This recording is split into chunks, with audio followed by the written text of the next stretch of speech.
Episode 14. We are back with Lisa Allen. I say back because we already recorded an entire episode with her, only to find out that it was not recording like 20 minutes in, so we had to scrap it and restart. So we're back again. We're gonna do it right this time. 14 episodes, that's a lot. I know, it's crazy. I can't believe we've got been a lot doing of it practice 14 now. weeks. Yeah. I feel like basically everybody knows you, but for those that don't, do you want to introduce yourself? Well, I'm Lisa Allen. I'm your stepmom. Fabulous stepmom. Yep. I work for Ritter Communications, and I own, with my husband, LA Sounds DJ System. Which is probably where most people know you from, Yes, right? yes. Yep. I was, last night we were DJing the Halloween party at 21 Taps, and the whole time I'm dealing with that, I'm booking weddings, sitting over in the corner, and somebody's like, hey, can I sign up? They're just standing there waiting for me to quit texting, and I'm like, yeah, hang on just a second. I'm just like trying to close these deals. It's money. So the beauty about it is that when I book these weddings, especially a wedding, I get half up front. So whatever their amount is, half of it is their deposit, non-refundable. That's to reserve their date, because like right now I'm booking weddings in March, April, and May already for 2023. Jeez, that's crazy. And I have one for October of 2023 already booked. And so for me to leave their name and that slot open for them, you know, that length of time and not be able to book it, they got to pay for that. Yeah. So we get half up front, and then that way if they decide they want to go with somebody else, which I have had that happen, I keep my money. Mm-hmm. So that's for tying up my time and all that. So. You also sing a lot, like. Yes. I do the national anthem for the Cage of Honor, which I know you've had some of your Cage of Honor guys on here. Hopefully before too long we'll get D-Ray on here. Yeah, that'd be cool. We have a fight next week. Yeah, next Saturday. A week from today. That's crazy. It is crazy. I'm a little anxious about that one. Normally I don't get nervous about doing the national anthem, but I am about that one because the day before I'm having surgery and I'm going to be in a cast. And I just don't know how I'm going to feel 24 hours out. Is it your good hand or your bad hand? It's my good hand. So you're going to have to hold the mic with the other hand? Hopefully your nerve block. Are they going to do a nerve block? Did they do that last time? Oh, they're putting me to sleep. Like, I'm going to sleep, and then I don't know if I doubt there's going to be a nerve block then, but I'm sure. I'm sure I'll have some pain meds, but I'm worried about, you know, a lot of times when they put people to sleep, they intubate them. And I'm worried about them intubating me and scratching, because your throat gets a little scratchy when they do that. And I'm worried about that. That's what I'm worried about. I'm not worried about, like, how I'm going to feel. I can deal with the pain and sing at the same time. I'm just worried about them scratching my throat if they do have to intubate. So what if that happens? I'll just have to change keys. Oh. I'll be warming up, you know, an hour or so before the show, and then I will, if I feel like the key I normally sing it in doesn't work, then I'll have to change to a lower register. And she just won't be able to talk the whole day. That's true. I'll probably be on like honey and lemon cough drops all day. Tape your mouth shut. Well, I'm not going to do that. That way you're not tempted to talk. Just talk tape. I want to talk through the tape. You Looks know, like I talk my all the dad's time. kidnapping you. Yeah. But no, I'll probably have the cough drops. Honey and lemon's really good for the vocal cords. Of course, anything warm. Actually, the worst thing you can do before you sing is to drink something cold. Like water? Yes, anything that's cold. It tightens the vocal cords up. Anything cold does. So you want to drink anything that's either room temperature or warm, something like that, to loosens them up, relaxes the vocal cords, and lets you get a little. It's what's the word I'm looking for here? Lubricated. The vocal cords are lubricated. Yeah. And with it being cold, it doesn't do that. So it has to be warm. So you do Cage of Honor fights, the rodeo. The rodeo this year, and I've already been asked to come back and do the rodeo again. For next year? Yep, for next year. And I get a choice now, so I get to choose what night this next year. So I get to pick whatever artist it's going to be. That's the one I get to be there for. So I'm kind of excited about that. Which night did you do last year? I did Thursday night. Who was there? LV Shane. Oh, okay. I thought it was Nelly for some reason. LV Shane wasn't bad, but to me, he did more covers than his own music. And I don't hate that because I do like, some artists that do covers. But when I like an artist, I want to hear their stuff. I've never even heard of him. I hadn't heard of him either. But then when I found out he was on the night that I was there, then I started looking him up. And I like some of his music. But I did get asked to do another rodeo in Northwest Arkansas over around Fayetteville, where the Razorbacks hail from. That's pretty cool. Yep. And the guy that's over that radio is actually a former band member of Ricochet country music group from the 80s. Yeah. And he is friends with a friend of mine from Nashville. And she had shared out a video of me doing the national anthem. And then he contacted her. And so this next spring, I'll be doing a rodeo over there for them. Yeah. So. And then you do Cape Catfish games too. Yep, Cape Catfish, and I will be doing some stuff for SEMO this year, probably during basketball season. So you guys stay busy. Yep, I'll tell you what. The last couple of weeks though has been the slowest couple of weeks for us. I mean, not really slow, but for us, it's been slow. We haven't been booked during the week at all, except for Friday night. Yeah. We've just been doing Friday and Saturday stuff. Last week, of course, we did 21 Taps. That's every Friday. And then Saturday night, we were in Illinois. We did a full-fledged Mexican wedding. Oh, yeah. And it was so much fun. Best time, best food. Yeah, I was going to say, I bet they had some good food. And like the mom of the bride made all the food and made the wedding cake. And it was huge. Like you couldn't hardly put anything else on this table around the cake because it was that big. The base was like this. And the bottom layer was like that tall. Then you had another layer like this, and then another. I mean, it was huge. Was it cake? Yeah. Jeez. Dude, I got to go to a quinceañera one time. They're awesome. I was like 15, and these people like make you eat. I done ate 3 plates that they had made for me, and they were still trying to force food on me. Yeah. Like it was like, all right, your food's good, but I'm about to throw up. Yeah. Like, I ate so much. They sent us home with a ton of food, and they still had a ton of food. Like, I had a box of to-go boxes because they brought to-go boxes, styrofoam to-go boxes. You know how I am about those. Yeah. And they started filling them up. Like, I had 2 things full of rice, and I had 2 things full of the meat, the shredded meat they had, which I believe was pork. I'm not 100% sure, but it was seasoned up so much it's hard to tell. Yeah. And then they have this Mexican chili, and it looks like white beans and ham, but it wasn't ham. It was chorizo, and it was so good. And it had these little they're about this long, little mini red peppers. And your dad, you know how he is. He's just wolfing that shit down, and he got a whole pepper.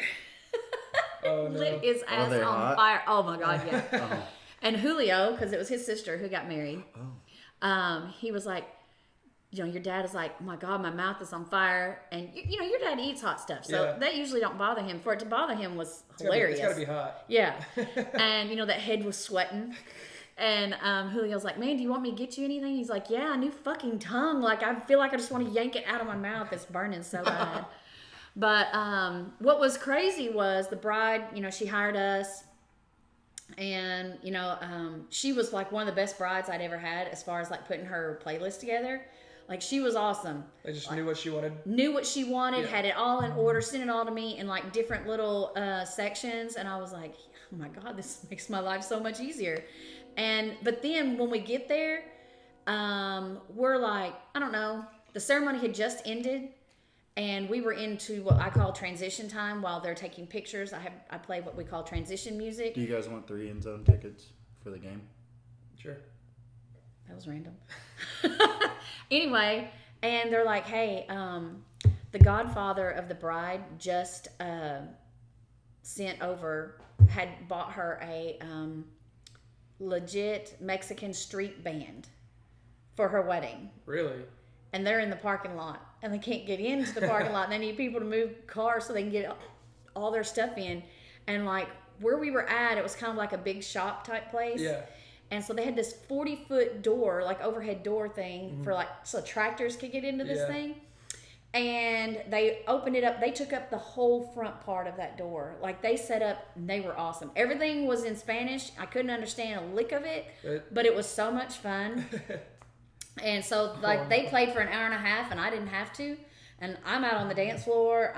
Julio has an 87-year-old grandmother that was tearing the dance floor up. She was dragging people out. It was so much fun. And so then they played for like an hour and a half. I went and took a break, ate, danced. Then they took a break. I played for like 20 minutes. Mm-hmm. Then they come back and finish the night. And I got to go home early. Made an extra $100 on top of what I was already making. Yeah. It's like, hell yeah. I love when I leave a wedding and I'm more like the guest than I am the person working. You get to have fun. Mm-hmm. It's not work. Yep, absolutely. We were supposed to go to another one next week for them. Really? We're not booked. They just want us to come. Oh, yeah. We can't. Yeah, I saw you and Julio getting sturdy on the dance floor. Oh, he about broke my arm. Like, he was twisting me around in the, like, wrong direction. And this is my bad hand. And I was like, fuck, I'm not going to need surgery by the time Julio's done with it. He's going to snap that son of a bitch off. So, but no, it was a good time. He wouldn't dance at all at first. It wasn't until he started doing shots of 1800 and Fireball. All the groomsmen and the groom were, for whatever reason, hiding behind us doing shots of Fireball. And they had a bunch of those little shooters iced down, you know? Mm-hmm. So they were doing all that behind us. And I was like, man, like, just don't trip over my shit. Yeah. I'll never forget when me and Eric at my wedding were taking shots of Jaeger. Yeah. And it had that spout on it. And Shelby's like, pour it in my mouth. And, and I did. And Debbie's like, don't you dare. You're going to spill it on her dress. And I poured it in her mouth, and it ran all the way down her mouth, all over her dress. And her and Deb wanted to freaking kill me. Yeah. She kept her mouth shut. But, like, last week I talked to her. She knew better. Last week we went over there, and she was like, I just hope you guys know, like, your dress is at the dry cleaners, and it's going to take months to get that out of there. Like, she is... Well, but that's what insurance is for, right? That? No, they didn't pay. They didn't insure the dress? Well, that's all right. I mean, this is the thing. This is the way I look at it. She'd already worn the dress, but the ceremony was over, and that even the stain doesn't come out. That's just a remembrance of how badass of a time you had at your reception. That's what I said. Yeah. I mean, is she planning on passing it down to a kid or something later on? Like, if you're not, then I wouldn't worry about it. You're not going to wear it anytime soon. So, I'd have been okay with it. I don't know why people just don't rent dresses, if I'm honest. Well, so I have a little experience in that. Spend so much money on stupid things. Nick's dad is my third husband. First two couldn't keep their stuff in their pants, so, had to get rid of them. But the first one, I did. I rented my dress. So I was a little wigged out about it because I was like, oh, I don't want to rent a dress somebody else has worn. You know, it's not going to be special to me, blah, blah, blah. But they were just so fucking expensive. And at that time, I was a big bitch. Like, I had to have a big-ass dress. That was a lot of material. So to buy one for me, it was going to be a lot of money. And so I went to this place that did rentals, and it just so happened the day that I went in there, she was getting a truck. Brand new dresses that had never been rented. Ooh. And I was like, I told her what I wanted. At that time, I was all about being in, like, the princess ball gown type dress, you know? That, for big girls, that's kind of the way you got to go, depending on how you're shaped. And because I was short, I was as round as I was tall. So I had to find something that was going to look right on me. So princess ball gown is where I was headed. And she had one, and she pulled it off the rack when they took it off the truck. I went in and tried it on. I swear to God, I didn't even have to have it altered. It fit perfect. Lengthwise, everything. It was beautiful. And it was just everything that I wanted. Cost me $150 to rent it. And I paid my deposit that day so no one else could rent it before my wedding. Yeah. And so I was the only one. I was the first one and the only one that had worn it on my wedding day. Wow. So I was okay with that. Yeah, I wish we would have saved more money on our wedding. It was beautiful. I mean, it was, but there was a lot of just... You saved on the DJ. I would have rather... And I tried telling Shelby, I'm like, when this is all said and done, we're going to wish that we would have just spent that money on our honeymoon and went for longer or whatever. And she said, no. And I'm like, okay. And I didn't care. I liked it anyway. I was excited about it. Like, I was the one who recommended the tents and it looked good. Everything else. And everything was beautiful, I thought. I mean, I wouldn't regret it, but like, I kind of wish that as much money as we spent on it, I wish we would have just went to the courthouse and taken that money. We could have spent a whole month in freaking Italy for the freaking price that we paid for that. Damn, a whole month? Probably. I don't know that I would want to be gone that long. Oh, I would have. Not to Italy. Maybe on the beach. Well, I like could Europe. do the beach that I way. would have went to Europe and like to all the different countries. Oh, I got you. Yeah, that would have been cool. Spend a month together. When Joe and I got married, so I had all these favors from where I had worked in Arkansas. People owed me shit for things I had done for them, things I had cooked, stuff I had done, taking care of the kids, whatever. And so I just started calling in all my favors because we knew we wanted to go ahead and get married because, we're not spring chickens. Like, what do we need to have a 1-year engagement for, Mm-hmm. So we were, from the day he proposed, it was almost exactly 6 months to the day that we got married. And so I started calling in all my favors, and we had been DJing we hadn't started DJing yet. I had done something at the Eagles Club for them. So I struck a deal with them. Instead of paying $800 for the grand ballroom, I only paid $400. And then I found a guy where I'd been working at Harley, and he'd been doing food truck stuff. Mm-hmm. He did some catering outside of the food truck. So I was able to feed 150 people for like less than $500, which is a lot. Jeez. That's a lot of food for just that little bit of money. And they delivered it. My cake, God rest her soul, the lady who made our cake, she passed on not long after she did our cake, but she had done cakes for me in Arkansas for years for birthdays and all kinds of stuff. And she always gave me a great deal. I had all those cupcakes and that 3-tiered cake, and the top layer was a brownie for your dad. So that was $150. And then I paid $20 for my wedding dress. I bought a line. I got really lucky there. And I struck a trade-out deal with my decorator. And I literally spent more money on your dad's clothes and stuff like that than I did anything else. And we actually had our wedding for less than $2,000 when you count the food and everything. Less than $2,000. That was a big wedding. I thought it was too. It was a big wedding. Yeah. You guys looked really good in it. Yeah, I did. I did look pretty good in it. He was a handsome little fella.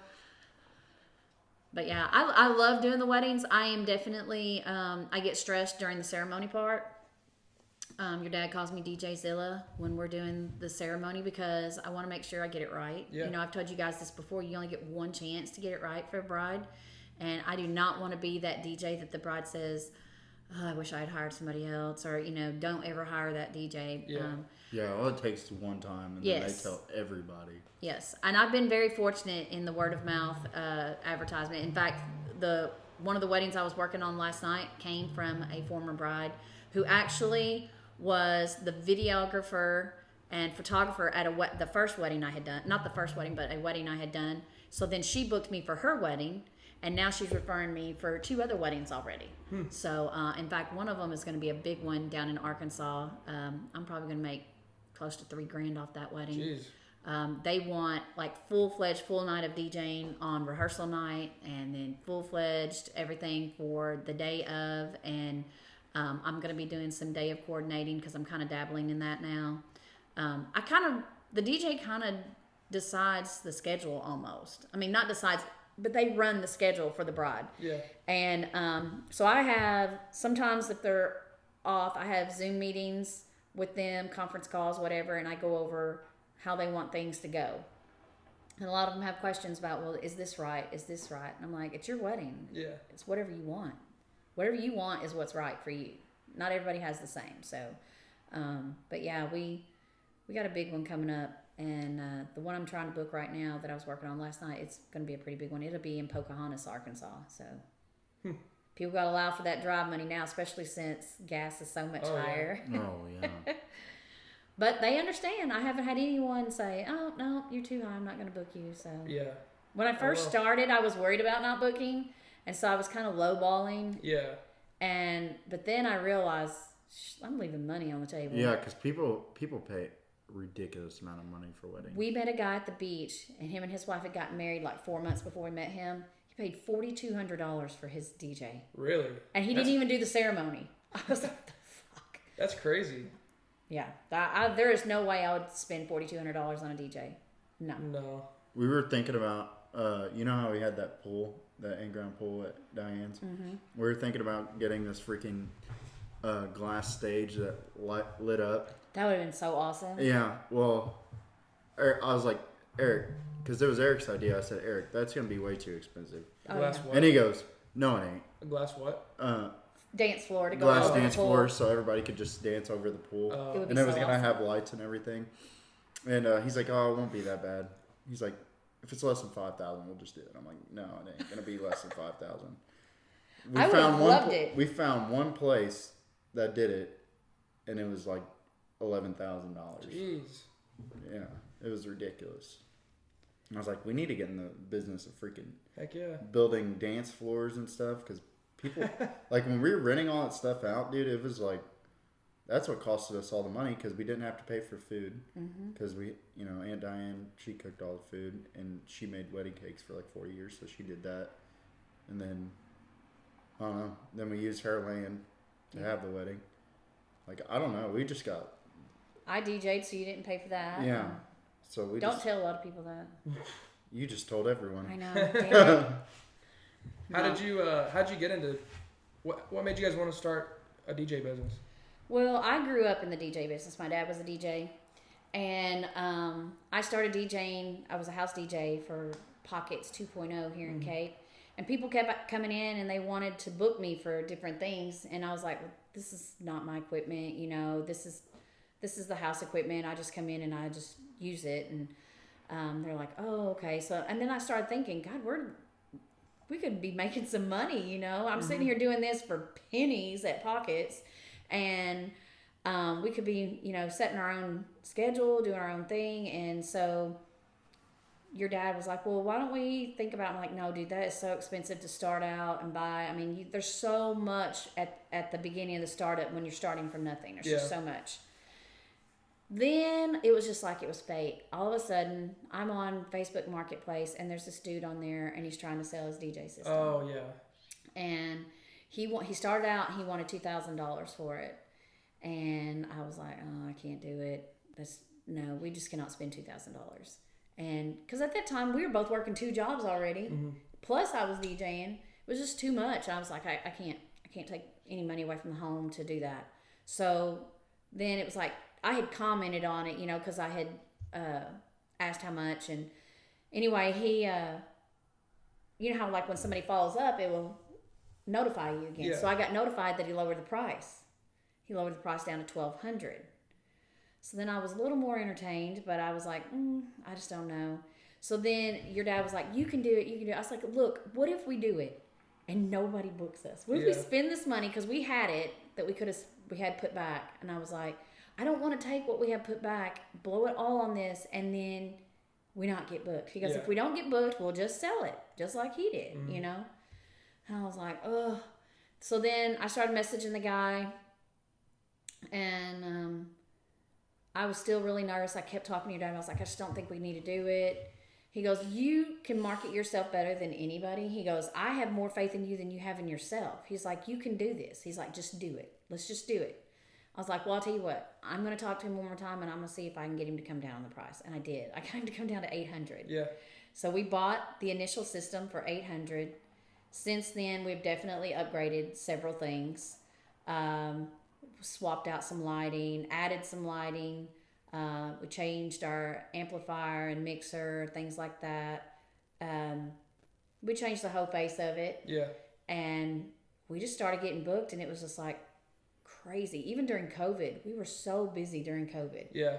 We made more during the first year of COVID, than any other time through the DJ business. I mean, it was like somebody working a regular full-time job. We made $50,000 during COVID. Yeah. And I was like, I normally don't tell people that, but I think that's pretty cool that during COVID, when you're not supposed to be out doing shit, I was busy enough doing karaoke and DJing that I made that kind of money. Yeah. So I was excited about it, and it's just grown and grown, and we go everywhere now to that. And that was something I was going to tell you. You were talking about starting a business and getting into stuff like that with the weddings. Somebody that can get into the business of like travel wedding stuff, like the floors and the tents and things like that. That's where it's at. People are doing so many destination weddings now. Oh, yeah. And so like we did that one down at Gulf Shores on the beach, and It was real simple, but it was awesome. We had a great time. You took the whole trailer for that? No, we didn't have to. Me and Shelby were looking at. Thank God. Yeah. Me and Shelby were looking at doing a wedding venue for a while, and we just thought we could do it.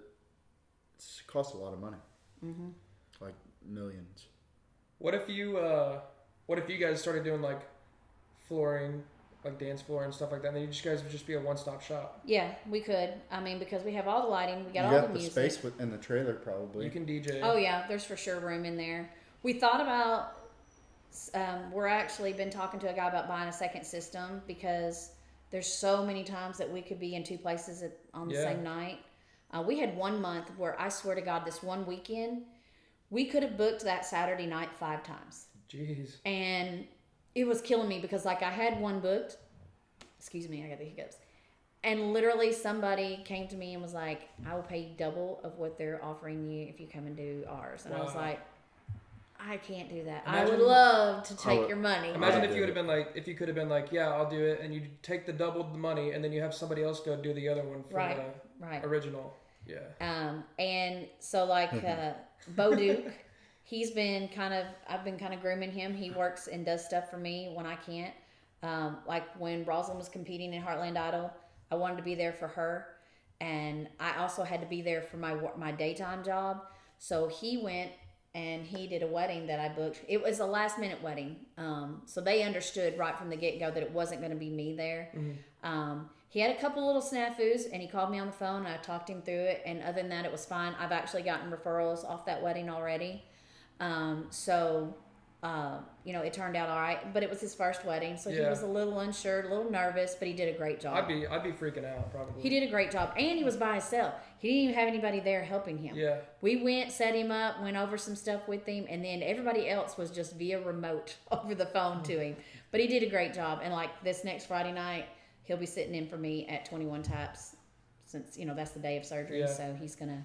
Jeez, that's awesome. Gonna do that. Yeah, I would love to be able to do that, but then I also told your dad I would love to just back off everything through the week and just do weddings on the weekends. Yeah, that would be the deal.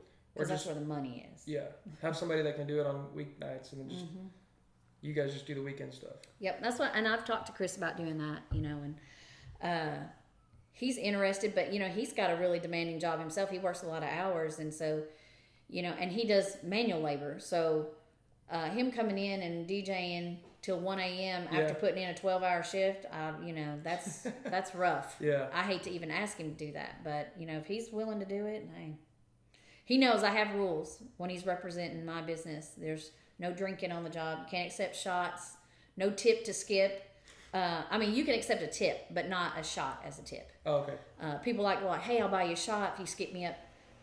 Nope, but you can put money in my bucket. Yeah. Like I won't, no drinking, because you can't do that, because people just get stupid, and then if you're drinking, then you eventually get stupid too, because they do get difficult to deal with. You got to worry about them knocking over shit, so you got to have your wits about you, so you can't be drunk. No drinks on the speakers. No drinks on the speakers. I'm bad about that. It's just a perfect height to set your drink on it. I'll tell you what, it's a wonder I'm still at 21 Taps, because sometimes I'm so mean to some of the people that come in there, but they don't realize that those speakers I have, if you were to go and buy a brand new one right now, it's $2,200 for one. Yeah. And unfortunately, these college kids that come into 21 Taps on Friday nights, they do not have mom and daddy's money to buy $2,200 or even $4,400 worth of speakers. So I have to stay on them. And you guys should get some waterproof covers that go over them. We do have covers. I have the best seamstress lady here in town. We just took and drew out a picture of the speaker and gave her the measurements and everything. And I just went and bought the material that I wanted, because you want something that's stretchy, so it doesn't muffle the sound, and it also won't vibrate, so you don't get that. How could you do waterproof ones? Because it will muffle it. It'll muffle it. So it grips underneath, so the wheels don't roll it, because they are so big they have to be on wheels. And she just took what we drew for her and the material and made them, and they're so cool. So I have like a white set, tablecloth, speaker covers, and all that for weddings, and then I have a black set for everything else. Yeah. And we're in the process of getting another white set done, though, that's going to have our business logo I was on it. about to say that. I was about to ask you that. That'd be cool. My morning FaceTime video with the grandbabies trying to come through. I'll call him later. How's he doing? He's doing better. Went to his pediatrician yesterday. Got a good report. The ear infection's almost gone. They did some more blood tests. The RSV is done. So they took him off the steroids. What's up with all the babies with that right now? Dude, it's not just babies. That's what because I believe that's what I've had was RSV as well. I think I got it from him. I was having the same What is it? issues. It's like an upper respiratory infection, but it's contagious. And so it's airborne and passed through the air, I guess you could say. I don't know if that's technically the right term, airborne. But anyway, you can pass it to people. Like if I had it right now and was running a fever, I could give it to you. But you have to be running a fever. And they had me on the same exact steroid he was on, just a higher dosage. His was liquid and mine was a pill. So, but I feel so much better now after I had 5 days of steroids. Since I got on Facebook last week, and then I got on Facebook last week, and since I've added all these people, like everybody's got kids, and they're like, I've seen like 6 people with newborns that have RSV, and that would freak me out. It's a lot right now, and people don't understand that. It seems like it's worse this year than it ever has been. You know, I think people are coming out of the whole COVID scare eventually. Now they're looking for something else to replace it with, you know. And for the longest time, I was just over the COVID thing like 2 months into it. I was done. Yeah. And I truly believe that me and your dad had COVID before it ever became a public thing. Yeah. We were sick and both in the ER, deathly ill, when they had that big cruise ship of people when all that first started that they weren't letting on into the country. Like back in like November. And so we were really bad sick, and I truly believe that's what we had. They said we had an upper respiratory infection. Pretty sure it was COVID or whatever they're deeming as COVID. But after that, we were never tested positive for COVID again. Yeah. Shelby was really sick like that too. And then when I got COVID, like a year later, because she got it well, we don't know if she had it, but she was so sick with the same symptoms as COVID November before they made it a thing, because they, that fall in March was when they said that it was a whatever. And she was like, man, do you think I had it back then? I'm like, well, no, because it wasn't even in the country yet. Mm-hmm. And then that's when, like, 6 months later, they were like, oh, no, it was possibly here, early. Yeah, because... in the fall last year or whatever. They had video footage from September, prior to it all coming out, of a train going through some big town, and it had COVID-19 spray painted on the side of it. Oh. Yeah, there's all kinds of conspiracy theories, that COVID was produced in the lab, and it was unleashed on the United States. I truly believe that there is some truth to some of that. Yeah. Maybe not everything as far as the conspiracy theory goes, but I do believe that other countries, they look at the United States. We've always been the power force in the world, and they're looking to take us down. And I mean, considering with the administration we have right now, it's not going to be too hard of a job. They're doing pretty good. Yeah. So hopefully we can make some changes soon. Yeah. So we talked about this on the first one, which I thought it was interesting. What's the craziest thing you've seen while DJing? Naked people. Because you're in the back corner and you're overlooking everything. And you see all the wildest shit that happens at bars. I do. Like at 21 Taps, I won't disclose who they are because I think people probably know them. But this guy and this girl, they're there. They're a couple. And this other chick is kind of off to the side, leaning on the same pool table. They're at one end, she's at the other end. When they're dancing, he's literally got his hand out, and he's got an handful of ass over there from the other girl. Like he's totally, trying to smush her and everything, and hugging this other one. Definitely seen a lot of nakedness.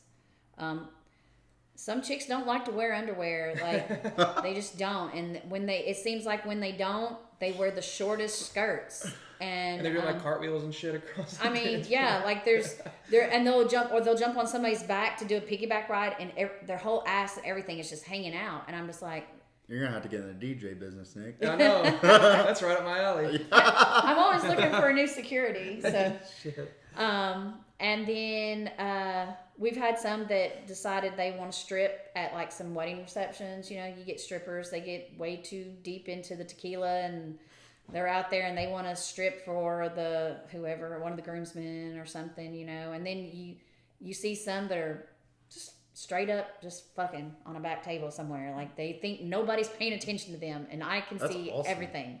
So I should have did that. I had a wedding that I DJ'd at. It was an outdoor wedding. All the cars, I mean, you can see where all the cars are, but they're out just a little ways away from where we were actually set up. This wasn't at my wedding, was it? No, it was not. But you do know the person whose wedding it was. I'll just say that. And one of the groomsmen decides he's going to take his girlfriend, and they just had a big boink fest on the hood of the car out there. And I'm just like, It's romantic, really. we're calling, I don't know about that. We're calling him over the mic, and like he's literally not paying any attention to us. He's just trying to get it in and get done. And then the next thing you know, like 20 minutes later, he shows up at my DJ booth. Hair is all disheveled. She looks a hot ass mess. She had sweat off like her makeup and stuff. And I'm like, where have y'all been? And they're like, you don't want to know. And I'm like, yeah, I do. And they're like, Mama Lisa, you don't want to know. I was like, damn it. You might want to run your car through the car wash.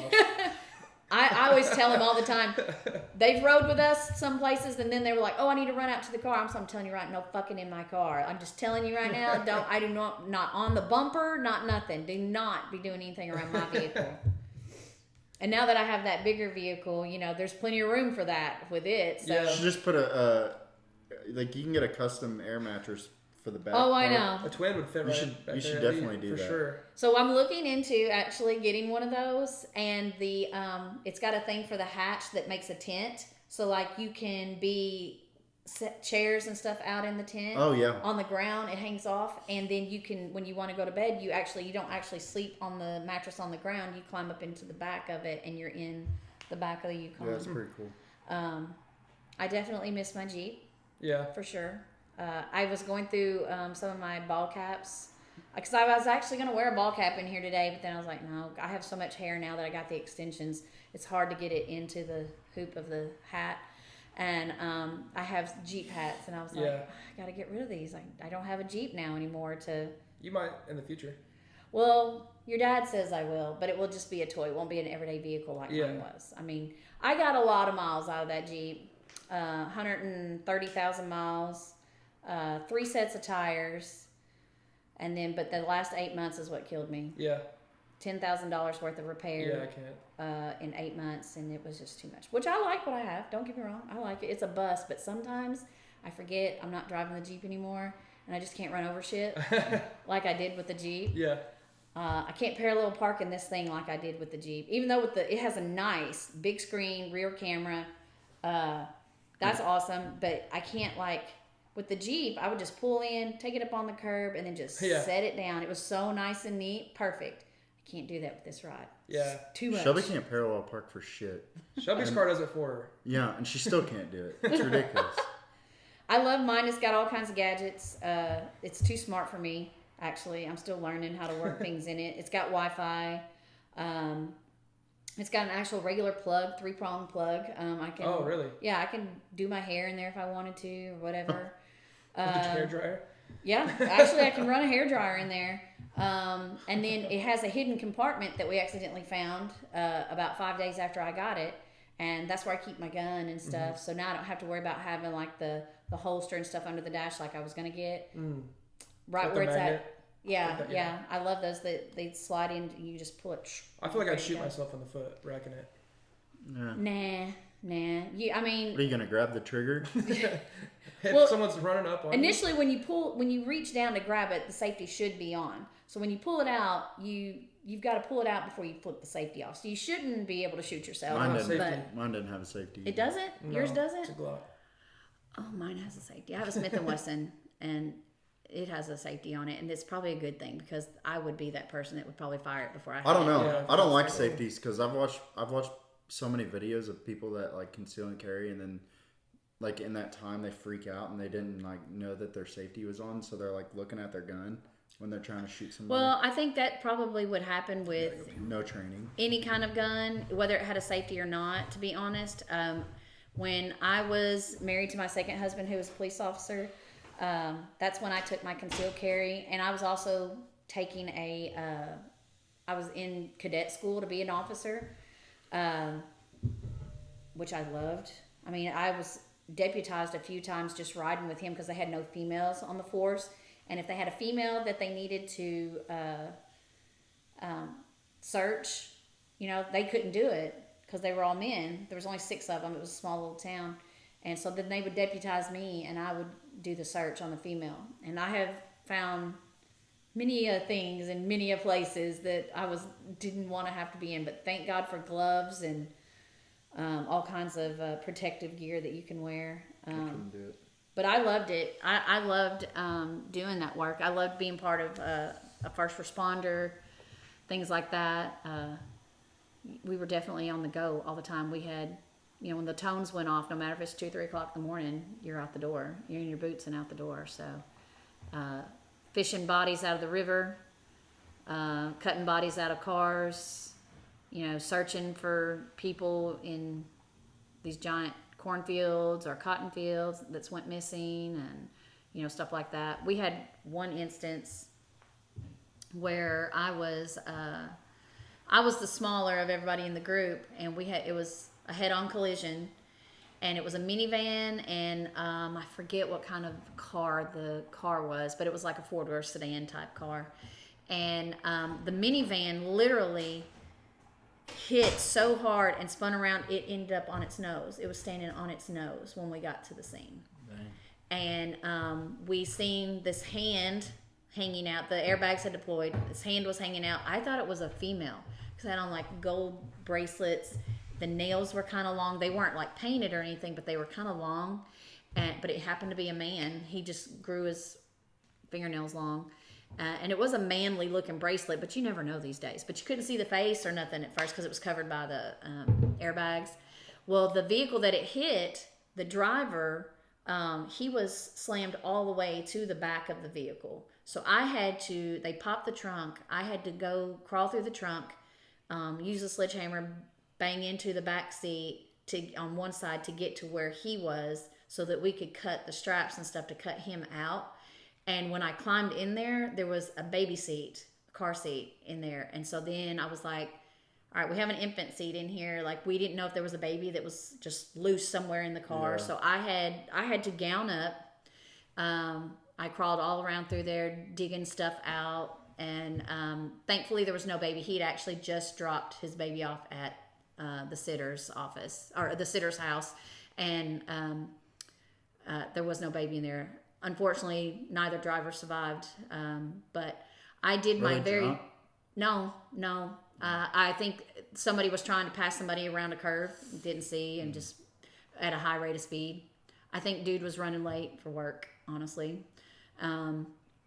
But, cutting bodies out, I mean, like, it sounds kind of gross and, like, people think it's weird, but I kind of enjoyed what we did, I mean, I didn't like seeing dead people, but I enjoyed the whole being able to, because like there were some people that would be trapped in there and alive, and I'd cut them out, and you save somebody. Yeah.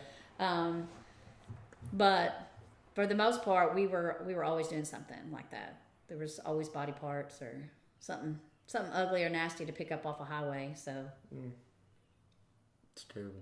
It was, but somebody's got to do it. So, yeah. I just think about people that do that. We talked about this before. When I had my surgery, I'm like, I feel like anybody that deals with like blood or anything like that, or dead people or cutting people up, surgeons. I'm like, I just think they're a little bit psychotic. Like you never know. They're the ones. They're the ones that could kill somebody and probably not feel a thing. Sleep with one eye open is all I got to say. It's just like clockwork.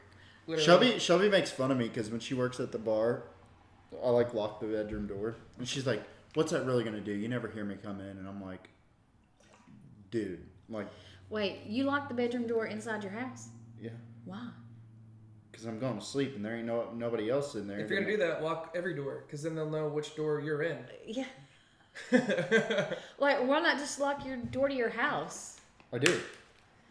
So you lock the main door to the house, and then you lock your stuff in the bedroom too? Yeah. Oh my God, you're so scared. Hell yeah, I'm scared. I had somebody steal a freaking gun out of my car. Well, they weren't coming to get you. They could have very well. They can't pawn you. They can pawn a gun, so... You need to call the department and see if they've gotten that back yet. I already did a few months ago. I'm just gonna. They'll call me. Well, I haven't... I'm surprised they ain't pulled over the dumbass or whatever found him yet. That has it. They probably didn't pawn it because it was reported stolen. Yeah. It's So- probably out there illegally making drug deals somewhere. Yeah. And I know they probably didn't scratch the serial numbers off because Maybe. I know like my cousins and shit have had stolen guns before and they just don't do that. They just sell it to another Well, it makes it person. suspicious if it is scratched off. Right. So you could sell it to another person and be like, oh, I just need to get rid of this, and then They might have sold it to somebody. they probably did. I used to... that might be somebody who would legally I want to keep it and not even think about it, you know. Yeah. not knowing it's stolen. Yeah. I used to practice taking my ex-husband's duty weapon apart, It's clean fun. it. Yeah, I mean, just I would time myself, take it apart, then put it back together. Just timing myself to see how fast because that's part of your training when you go to be a police officer. That's something you have to do. Yeah. But I was actually pretty good at it. And this was before I even started cadet school. And so I was like, hey, you want me to take your duty weapon apart? The guys on the force would be like, no, you're not touching our gun. I was like, Yeah. I can do it. I was training Lexi how to do that before she left. Oh, really? For the Navy. That's cool. I That's showed cool. her how to do it. She's like, how do you take a gun apart? I'm like, well, I'll show you. I remember the first time me and Nick took ours apart. We didn't know what the hell we were doing. We were just sitting there like We got all these we're parts. watching it. We're watching a YouTube video and we're like, dude, how does it go back together? Is that my spring or yours? Yeah, yeah. That's exactly what we did. Yeah, it was funny. Well, we went and bought matching guns. Me and my ex-husband did when I took my concealed carry. And so, honestly and truthfully, when we got divorced, I'm not 100% sure that the gun I have is not the one that's registered to him and he has the one that's registered to me. But, I mean, we got them together, so it shouldn't matter. But unless either one of us decide to kill somebody with it. But I will say this. I will not hesitate to shoot somebody that's trying to come after me. Like, I don't care. Or your family. Yep. Like, you try to come after me, my husband, my grandbaby, my kids, or even, if I just feel like I'm protecting someone in general, yeah, I'll shoot somebody.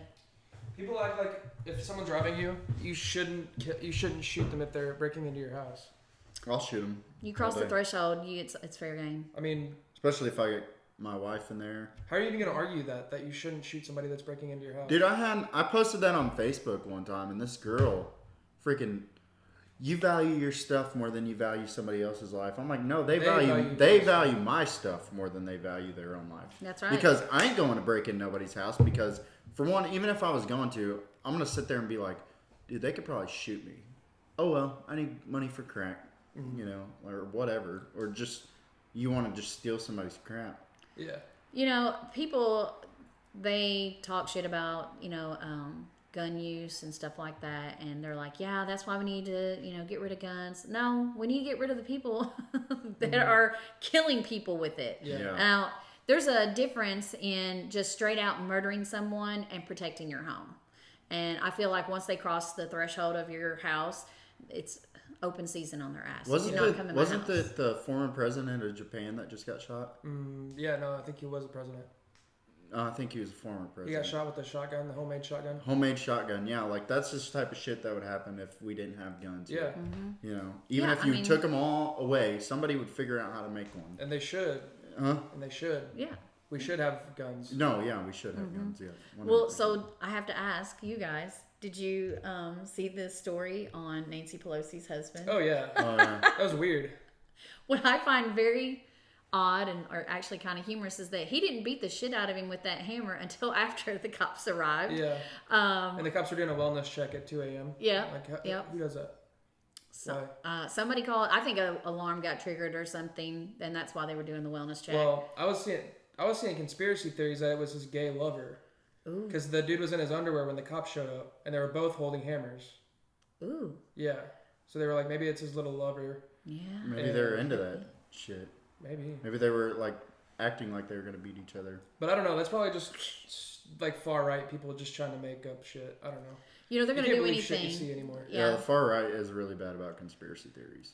They're gonna say and do these outlandish things to draw attention off of something else that's more important going on in the country at the time, and there's always something. I was thinking about that today. That shit's just annoying. Mm-hmm. Like both sides, like the extremes on both sides, just take it way too far. Like just bring up shit that. I was watching the podcast with Patrick Bet-David and Tom Hanks' son Chet, and he was talking about that. And he's like, it's so annoying to now you just have to be on one side or the other. It's like watching your parents argue. Even though you could agree, you could agree with some things on each side. He's like, now it's like you're either far right or you're far left, and there's no middle ground. Yeah, there's no middle ground. He's like, we need that middle ground. And but I think there is. 100%. I think most people are in the middle. Yeah, and that's what he said too. He's like, most people are like moderates. Like, maybe they lean just a little bit farther this way, but most people are like agree with a lot on each side. Mm-hmm. They just don't agree with the extremes of those things. Yeah. Right. Like, I don't care what you do. Don't care what I do. Yeah. You shouldn't care what I do. And if you say that you like a little bit of the something to the left, then people just assume you're the extreme left. Right. And what I can't stand is that how people, like, let's just say you were a Democrat and you were an extreme Democrat. I'm Republican. I wouldn't say I'm an extreme Republican, but there are some things from your side that I agree with, and some things, but predominantly, I'm Republican. But we should be able to have a conversation about that, and you not like what I like, and I not like what you like, and still get along. People can't do that. They take huge offense to that. Well, also, you should be able to say whatever you want as long as you're not like threatening something. Like for Kanye getting canceled, I just think it's ridiculous. Like everybody's like, oh well, he should be canceled because he said racist stuff. Well, my God, let him just say whatever he wants. I mean, he's threatening to like put Jews in a concentration camp. I don't even know what he said, but I'm just like, yeah, we read it on the last podcast. Oh well, I don't even remember. I just like I don't even care enough to look into it. I just think it's ridiculous. Like, who cares if he's crazy or not? He is crazy. Like, who gives a shit? I don't know if he's like, why isn't Eminem canceled? Yeah. Like, why isn't Eminem canceled? Right. You're probably right. Eminem's not canceled. He says the craziest shit I've ever heard. Well, I do think that... I mean, they don't play his music on the radio, but... Kanye is out there. I feel like a couple of the comments that he made in reference to... some of the shit he says is correct. Jews was inappropriate. But...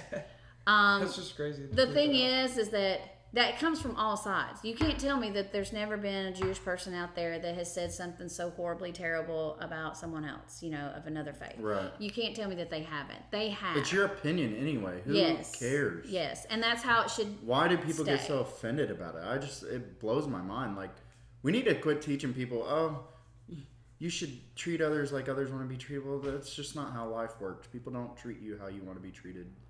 Like, for instance, I went to freaking the store the other day, and like this guy and this girl were like about to fight because she pulled out in front of him, and he like was going into Walmart, she was going into Walmart, and I like turn around, and he's like, keep talking to me, I'm gonna come over there and slap the taste out of your mouth or something, like, and he was like dead serious about it, like he was really gonna do it, like.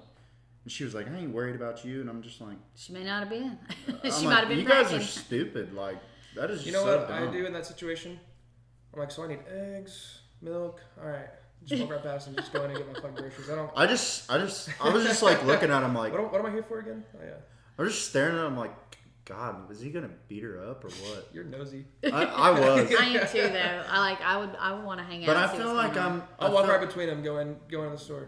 I can see you doing that. I do not care what anybody I just think that like people should be like, oh, you feel this way? Well, I don't. I feel this way. Oh, okay. Well, let's just squash it. Let's go get a beer. We ought to be able to have a difference of opinion and get along. And that's where I think that it's gone so far now that you have to pick a side. That was their agenda, though. Like, that's what they want to happen. They want everybody to pick sides. There are people out there that as soon as they meet somebody, they want to know which side they're on before they know anything else about him. Dude, Yep. literally, I had somebody ask us because Nick put Andrew Tate on one of our thumbnails, Just for and clickbait. I posted Just for clickbait, and I posted, like, hey, click the link down below, and it had the picture of that, and this girl from school that I got along with messaged me and was like, "Do you support Andrew Tate or not?" And I'll watch your podcast. I'm like, dude, Don't watch it. don't watch it. I don't even care. Like, I didn't even say, we didn't even talk about him, but for 1 second, and neither one of us talked about any of that had to do with it. Like, it was just ridiculous. Like, you're gonna make me choose? Screw you. I don't need you watching my shit anyway. No. Like, But they will. huh? They Yeah. will. Who Because they cares can't if stay they away did? from it. If they would have watched it, then she would have known that we didn't even talk about that. Yeah. It was just to use that as for you, like you said. I to bet get she views. did watch it though, just so she could see what was said, and that's probably why you haven't heard from her since, because care. she's seen that there was nothing to it. Yeah. So Stupid. Oh, you're not gonna tell me that I have to choose just. She to probably get your said that to approval. you as she was watching it. yeah, most likely. Maybe she was like watching it like, I can't tell where he stands on this. We didn't say shit, really. Yeah, we didn't. We literally just put him in the title and thumbnail just because he was popping at the time. We wanted more views. I was just thinking about this. Me and Drake, you were DJing at 21 Taps, and me and Drake were just sitting there. I don't even think we were drinking, and we're just like watching these like sorority girls on the dance floor just dancing. I'm like, and we're looking at each other like, Oh, they were hopping like frogs. are these girls on drugs? Dude, they were too happy. They were like, and they had just, and they weren't drunk. They were just like, it was like an ecstasy high. It's like you're just sitting there looking at them like, oh my god, like what are they doing? Yeah. There's definitely ones that come in there that has definitely been using something other than alcohol. In fact, last night, case in point, Halloween gives bitches the opportunity to dress like hoes and and get away with it. Yeah. And this girl came in and she was in this I'm pretty sure it was just like a very tight knit scarf because there was no straps and there was nothing. It was just very, very short. It was just like a tube is all it was. And she was jumping around, and I can't tell you how many times we've seen her boobs. Like the thing would just come down and it would be down like where her belly button was. Like nothing. Boobs just full on out. And I'm just like, okay, somebody tell her to pull it up. Somebody pull it up for her or something, and she's just, bloop, bloop, just bouncing around and they don't care. And they don't, I think they're on something and they don't realize it, or they just may have been so drunk they didn't realize, but your dad is like pointing, like, do you see that? I'm like, yeah. How can you not? I mean, I think I want to be a DJ. You want to come sit in with me? Yeah. I'll let you book a couple of gigs. Lisa's like trying to tell you all the negatives about it, and It turns out being positives for him. Yeah. Nick's like, you're not gonna talk me out of this. I'm like, you're really selling it. Don't get me wrong, we do enjoy it. If that's all I could do, if I could make the living I need to make, And that's all you could see all the time. and that's all I did, I would do it probably. But we were doing some places downtown that I no longer do. I won't mention their name, but it was just not a good place for us, not a good spot for our name to be in, and Oh yeah. we just decided to remove ourselves from that building, that business, and I think that once we did that, things just really became so much better. We booked more weddings after that. People really assess you based off of the people that you're around. Yeah. And that's one thing I wish I would have noticed a long time ago, but when people say you are who you hang around, that's so true. Well, to a degree, because there's people that I know and that I can't say that I really hang around with, but I associate with at certain times that they do things that I don't agree with and I would never do. But I do associate with them to some point because, especially being a DJ, you come in contact with every type of person there is out there. You've got your little mom and pop business. You've got your little dope heads running the weekends, going out getting drunk. You've got your college girls. You've got your blue collar people getting off work, coming in and just having a few beers and wanting to sing a song or two. So you deal with every type of people. And I build, I don't know if I would call it a fan base, because I don't know that they're like fans of me, but they're fans of the business, Yeah. And I was in Walmart, literally, and I hear somebody yelling, Q, Q, because my DJ handle's DJ Q. And I'm turning around and I'm looking, and it's one of my regulars from Pockets 2.0 when I used to just be the house DJ. And they're yelling at me from across the Walmart. I'm like, hey, how's it going? Now, would I actually go and hang out with them? No, I wouldn't, because I don't agree with a lot of stuff that they do. I don't do drugs. I don't do any of that stuff. And I hardly drink. I know it's your mission to get me high at some point, but it's not going to happen. Don't say that like I get high, because I don't. No, but you always say that. You're always like, we're going to I just think it'd be funny. You might relax, I'm relaxed. No, I you're don't have to relaxed. be I'm high just to saying, relax. like you might relax if you got high. Maybe once. I think I'm a certain level of crazy that I don't need any alcohol or drugs to amplify it any, because I don't know that you guys could handle me, to be quite High honest. on life. Yes, definitely, definitely. When you marry your best I think friend you'd and just go to everything is bed. right. I think you'd probably go to sleep and you'd like it, and then you'd be like, man, I need to use this to go to bed all the time. Nah, that won't happen. I would eat everything I have in my cabinets. And then call me and be like, you got anything to eat over there? Yeah.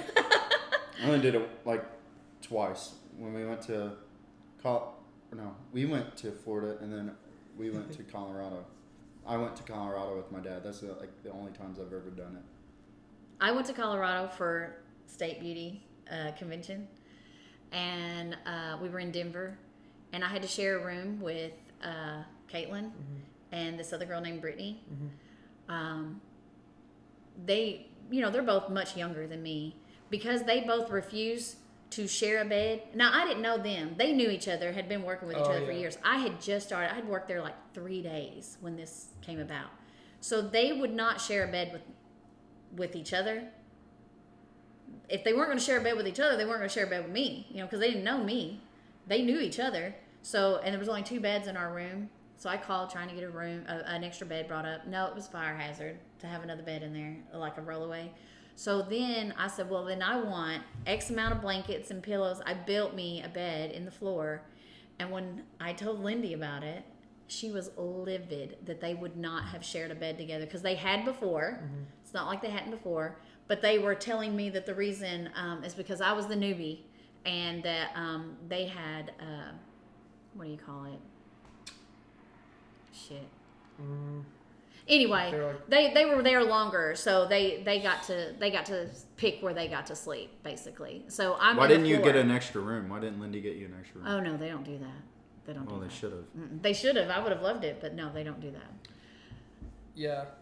I'll be damned if I ever travel for work and they try to tell me that I'm gonna have to sleep with somebody. When we took that trip to Nashville, Like, I understand that, but I'm not gonna. Oh yeah. pitch a tent. That was a on good the floor. time. Yeah, it was. when we took that trip to Nashville and Nick was working for state, then we went for another state convention type thing, whatever it was. I just told him, I was like, look, Nick's my stepson, so we'll just share a room. I didn't want to share a room with any of them other bitches. Plus, that way your dad got to go. Those are the most popular videos right now. You're so disgusting. Oh my God. How did that even just come into your head just then? We weren't even talking about that shit. He's a little pervert. He is. He's something. But no, I didn't want to share with anybody else. So, and then when Nick was sleeping, I put all these filters on my phone. I took pictures of him and like my emojis like dancing on his chest.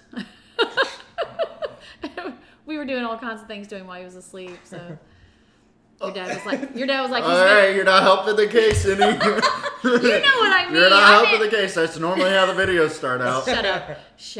Oh God. That's hilarious. Anyway, but yeah, I hate you sometimes. No, I'm funny.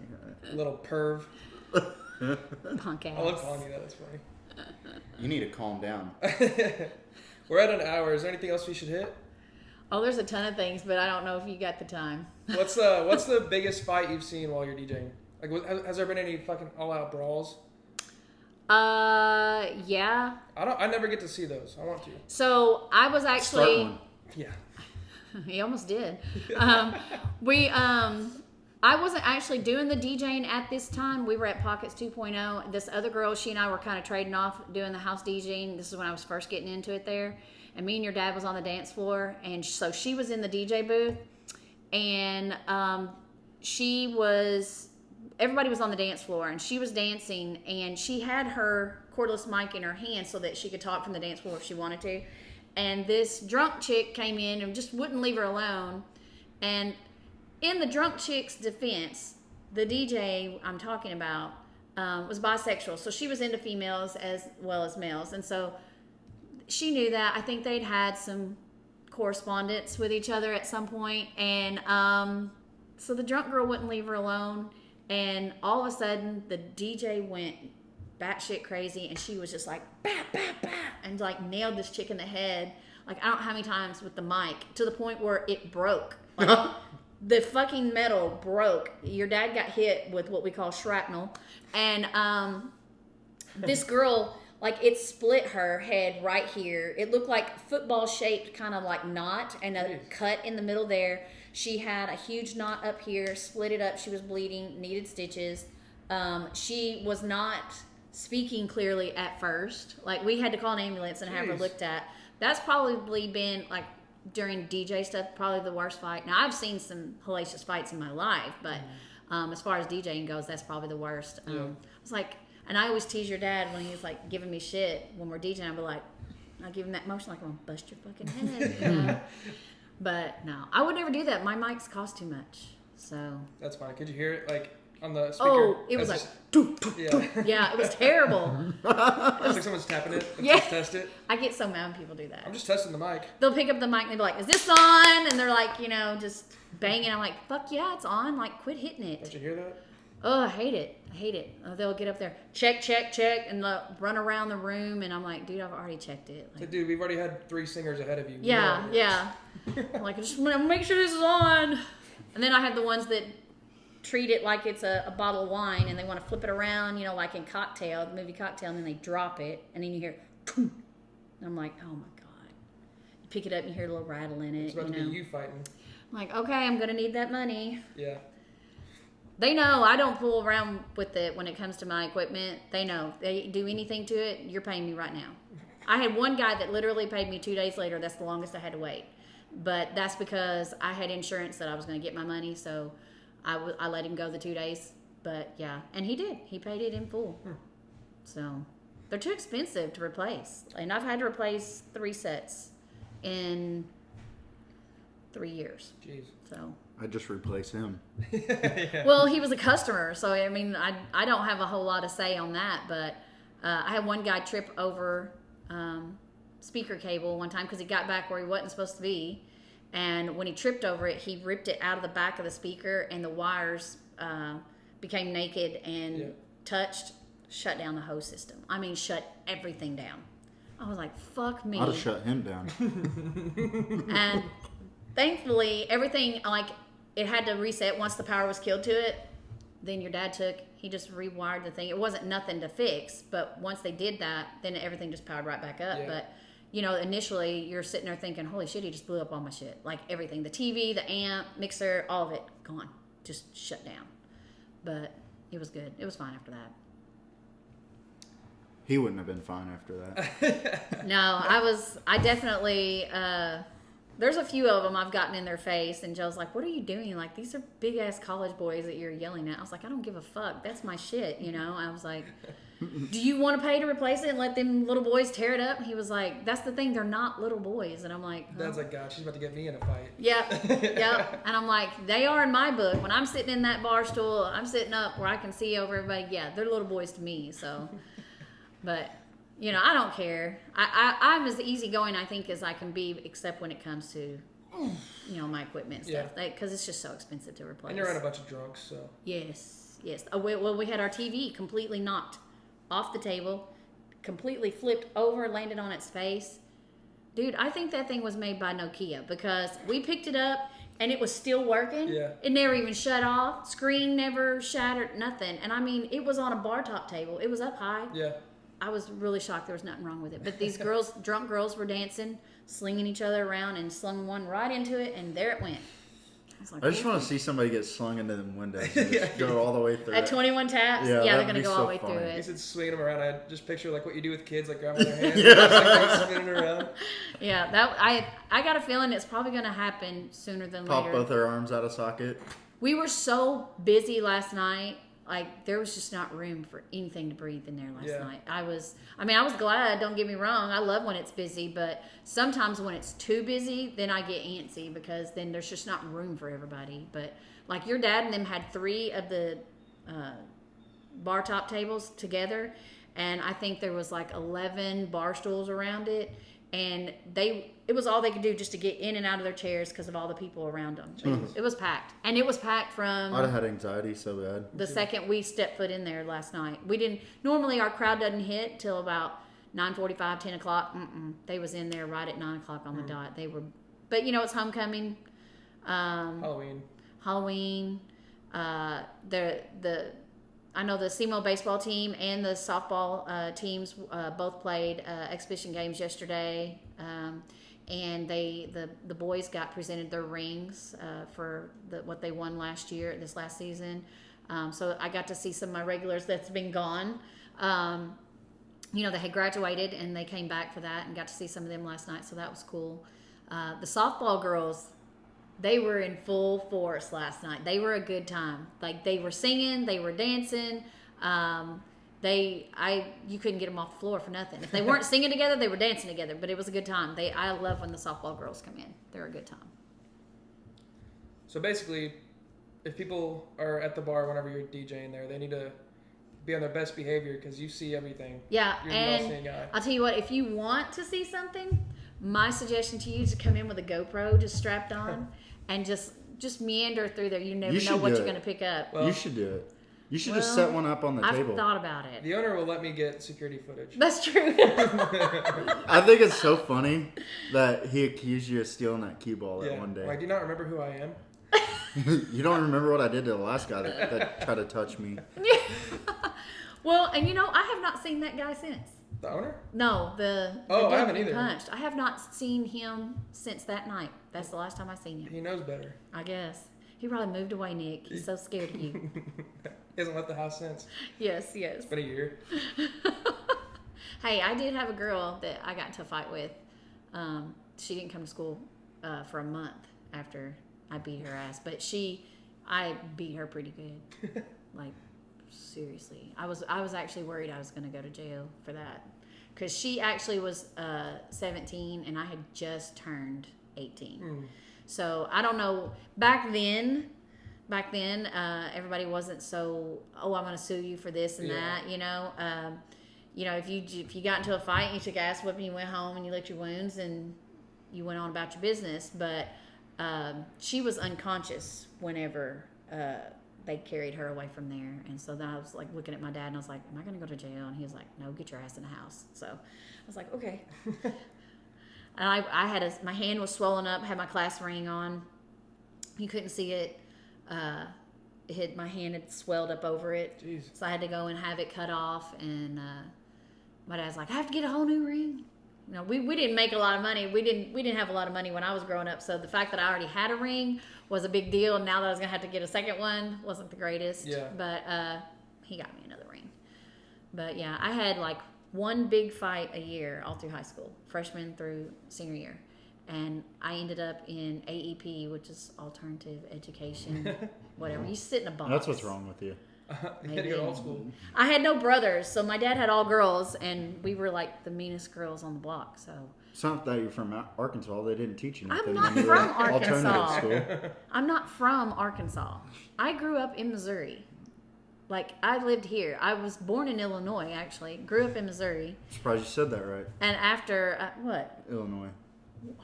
How else do you say it? A lot of people say Illinois. Oh, that's because the way it's spelled, but people don't realize the S is silent. But it's Illinois. But after I graduated high school, fucker, don't look at me like that. We moved to Arkansas. My dad took a big job with steel mill down there. So that's how I ended up in Arkansas. I'm not from there. Might as well be. The way you act. The way you act. Don't get me started on you and how you act. I'm an But angel. no, I wound up.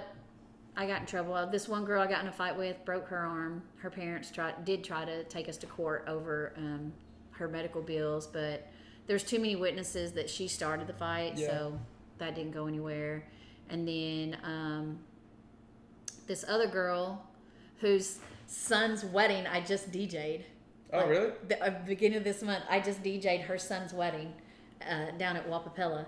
And she said something stupid, and I just lost my shit, and I just kind of bitch slapped her around a little bit. It wasn't really a fight. She never fought back, but she didn't really have the opportunity either. Did you win every fight you've been in? Yeah. Yeah. I take that back. There is one I didn't, but it was with a guy, and somehow he tripped me. I got down on the ground somehow, and he stomped me in the face. Dude? Yeah, a dude. Uh-huh. And he stomped me in the face, busted my nose. And when he busted my nose, I just couldn't see. Like, blood was everywhere, and you know, your eyes tear up. Yeah. I'm just like, Now that's toxic masculinity. what? Yeah. It's a form of toxic masculinity. I can't even say that word. Masculinity. Okay. I can't say it. Okay. Do you know what it is? No. Toxic masculinity. Just gets mad. Go to sleep. Is it because I was fighting a dude? Is that why? Yeah. He started with me. No, he was No, that's what I'm saying. I'm saying that guy is a toxic masculinity. Yeah. Like, you know how all them feminists are like, this is toxic masculinity. That's I toxic got you. Okay, masculinity. now I'm following you. Where I live, we had like a little park area right behind the apartment that my family lived in, and I was down there, and I don't even know what the situation was, but we got into a fight over something. We were playing like war or something, and I mean, we were young. I was probably like 12 or 13, but I was never shy about anything like that. I was hung out with dudes. We didn't have any brothers, so like all our guy friends were like our brothers, and we were mean. My dad taught us to be mean because he didn't want us to take shit from nobody. Yeah. And like literally on weekends, Dad would push back the furniture in our house and lay out a blanket for a ring, and we would wrestle and do all kinds of dumb shit. We were the meanest girls on the block, I swear to God. My 8-year-old sister got the cops called on her more than anybody I know back then. So Dang. the poor chief of police, friends with my parents, would come knock on the door and be like, hey, Beetle, that's what they call my dad. They're like, Beetle, I need to talk to you about one of your girls. We always knew which one it was. Yeah. She was the middle child, but she was the ringleader when it came to the bullshit. So we did some pretty bad stuff, though. Stuff that nowadays, oh my God, we'd be arrested for in a heartbeat. In a heartbeat. Like, it was her job to take the garbage out, and one of our neighbors tattled on us for something, like when we were outside when we weren't supposed to be or something. And so when she took the garbage out, she took that big bag of garbage and she put it on top of their car and tore it open and dumped it out all over. And I mean, when I say garbage, I'm talking about like, you know, where my mom cooked supper back then. There was no fast food junk, you know. So there was like fried chicken bones and leftover spaghetti stuff, eggshells. That's not good for a car. Dumped it all over their car. Yeah. Got in trouble for that. She took a big box of feminine products and took all the sticky off of them and stuck them all over this nosy neighbor's house, the windows and the doors, and sprayed them with ketchup. It was all over the man's house. Jeez. He literally, like, that window there, it would be covered with probably 5 or 6 on there. That's the kind of shit she used to do. She force-fed a kid a mud pie because he wouldn't pay her for it. Because she told him it was a chocolate pie, and when he realized it wasn't, he wouldn't pay her for it. So then she got mad, and then she force-fed him the pie, the mud. Was it actual mud? Yeah, it was mud. You know, I don't know if you know this, but like back in the day, my grandmother and my mother, they would buy a pie crust that came with a little aluminum pan in, you know. Well, whenever they would get done using it, they would wash it and reuse it because they were made better back then. The throwaway stuff was not as flimsy as it is now. So my mom had all these aluminum pie pans, and my sister, when it would rain, we would go out, make mud pies, you know, just play in the mud, play in the dirt. That's the kind of girls we were. Yeah. And so she was trying to feed this kid. She told him it was a Hershey pie. And at first he was buying it, and then he realized it was mud, and so then he didn't want it. So then she held him down and she force-fed it to him. So, yeah. Oh, his mom come over raising hell. It wasn't good. That's hilarious.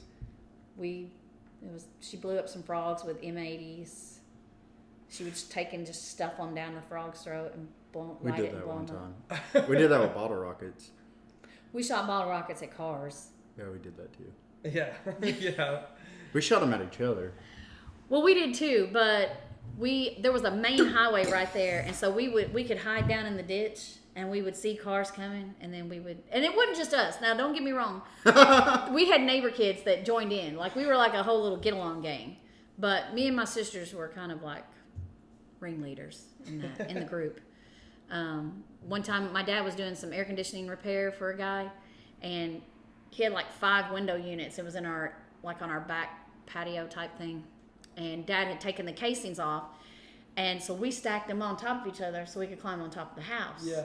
Well, my dad was a DJ. They were gone DJing one night, and when they're gone, we're not allowed out of the house, not allowed to have any boys over, all that. So we each had a friend over. So there was 8 girls in the house, and all of a sudden we hear stuff outside, and some boys had showed up at our house. They climbed up those things. They were on top of our house.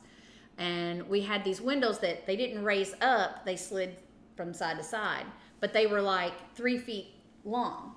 And so all of a sudden we're in the bedroom, and we're like, back then there was no MTV yet. And so we had the radio on, and we're singing and cutting up, and doing our own thing in our room. And all of a sudden the window just slides over. All we see is this hand sliding the window over, and we see a foot come down.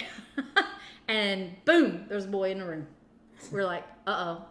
We're going to get in trouble. We're like, we're going to get in trouble. And then we hear our lawnmower running. And one of the other boys was outside, and he was just doing circles in our yard with the lawnmower. And so we're like, you got to put that up. Our dad's going to kill us, And all the boys, they knew better because they were all afraid of our dad too. Everybody in town knew our dad, and they were scared to death of him. And the next day, when it's daylight, you go out there, and there's like this track in the grass. And my dad was like, who was messing with the lawnmower last night? I know one of you were. Well, we either had to say, boys were at the house and they did it, or we had to take the blame. So we were like, we'll take the blame. We're not telling them that we had boys in the house because he would murder us for that. So we had to tell him that we did it. So my sister Beth took the blame for that one because it was the boy that liked her that did it. So Jeez. We had like a tile floor like this in the apartment we lived in throughout the entire apartment.